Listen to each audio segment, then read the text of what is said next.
39 po, hindi ko po mabibili. Kahit po sang mahirap lang ako. Kasi po parang madumi, hindi kayang kainin ng mga anak ko. Naalala ko po sakit ng tiyan, magka-depresya ang mga anak ko. Kurang nga po, hindi naman po makakain. Ang ulam mo lang nga po gano'n isang kahit tanto ka lang, tapos kakain ko pa rin po ng gano'n. Kung magkaka-depresya naman yung mga anak, magtitiis na lang po ako.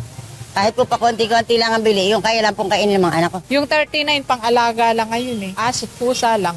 Pagkain lang na aso, pusa. Sa aso, yung 55 ngayon ang binibili ko.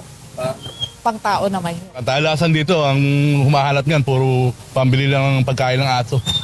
Yung ganong halaga. Di ba yung tricycle driver, masarap na kainin kahit pa 2 kilo lang ang bili. Huwag lang kumain ng ganong idyorang bigas. Minsan po talagang may amoy, hindi maiwasan po. Pero ngayon po, pwede nang pagtsagaan. Kesa naman po sa bibili kang mahal wala po talagang budget na mahal. Hanggang dito lang po talaga yung budget namin.